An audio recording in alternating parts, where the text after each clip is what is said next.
Radio La Frontière. Le Flash Info. Dans le cadre de la célébration de son 10e anniversaire, l'ONG KZ Entendez Cercle pour des actions socioculturelles et économiques de développement a décidé de primer les meilleurs élèves en classe de 6e du premier semestre. Le collège d'enseignement général Suégé Igolo, Suégé Itansumba, le collège privé d'enseignement général CPEG Grâce Éternelle Ifayin et CPEG Source du Savoir sont les collèges privilégiés pour cette activité. C'est le collège d'enseignement général Suégé Igolo qui a servi de cadre dans la matinée de ce mercredi 17 mars 2021.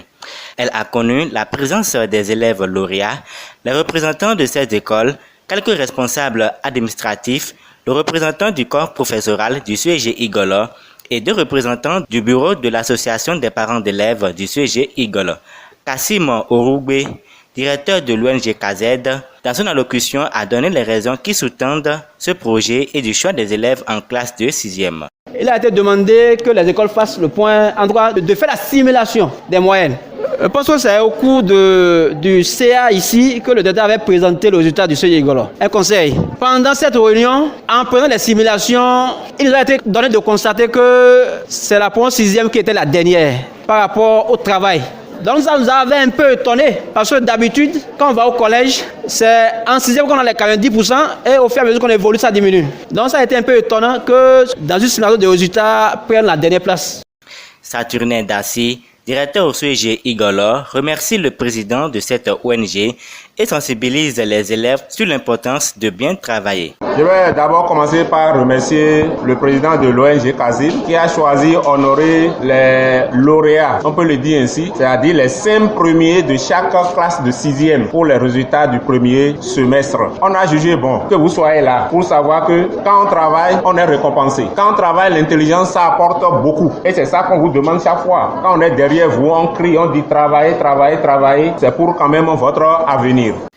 El Hadj Ganiou Adjibade, représentant du bureau de l'association des parents d'élèves du Suégé Igolo, très ému de cette initiative, n'a pas hésité à faire une courte prière à l'ONG KZ. Je ne peux que prier le Tout-Puissant pour que Dieu vous rende au centuple vos bienfaits et qu'il vous comble de ses bonnes grâces. Parce que ceci, c'est un geste vraiment du jamais vu dans un collège. Qu'un enseignant prenne cette initiative pour le bien-être de ses enfants, vraiment que Dieu vous comble. Kassim Orugbe, directeur de l'ONG KZ, invite les élèves à se mettre davantage au travail. C'est l'occasion pour nous d'inviter tous les élèves au travail et au travail bien fait. Vous savez, quand c'est bien fait, ça paie toujours. Nous félicitons ceux-là qui ont pu s'en sortir cette fois-ci et demandons aux autres de continuer par fournir l'effort qu'il faut. C'est ce qu'on est au début, il y aura encore d'autres opportunités pour reconnaître le travail. À l'en croire, une autre activité à l'endroit des élèves pourrait naître à la fin de cette année académique.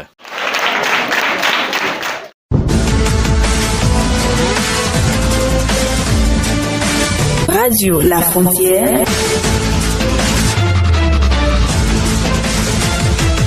Le Flash Info.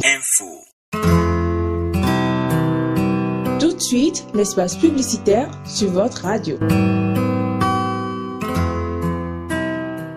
Communiqué. L'ONG Renoussou organise la première édition de l'événement Presta de Toba. Venez découvrir les différents types de talents cachés dans nos artistes. Voudrez-vous aussi y participer? Contactez le +229 97 19 09 13 97 19 09 13. Compétition Prestar de Toba, c'est pour bientôt. Communiqué.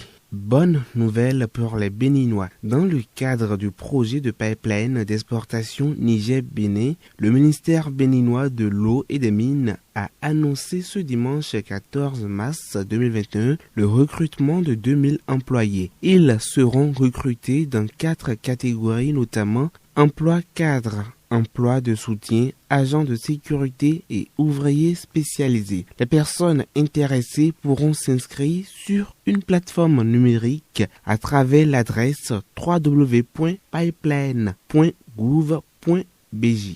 Le lancement officiel de la plateforme, selon les informations du ministère, est prévu pour le lundi 15 mars 2021. D'un coût global de 608 milliards de francs CFA, le pipeline Niger-Bénin est un projet porté par le Niger et le Bénin. Le pipeline traversera les deux pays en partant du bloc Agadem dans la province de Djifa au sud-est du Niger jusqu'à la station terminale à Sémé dans le département de Lomé sur la côte sud-est du Bénin. La longueur de l'infrastructure sera d'environ 1995 km, dont environ 1275 km au Niger et 675 km au Bénin.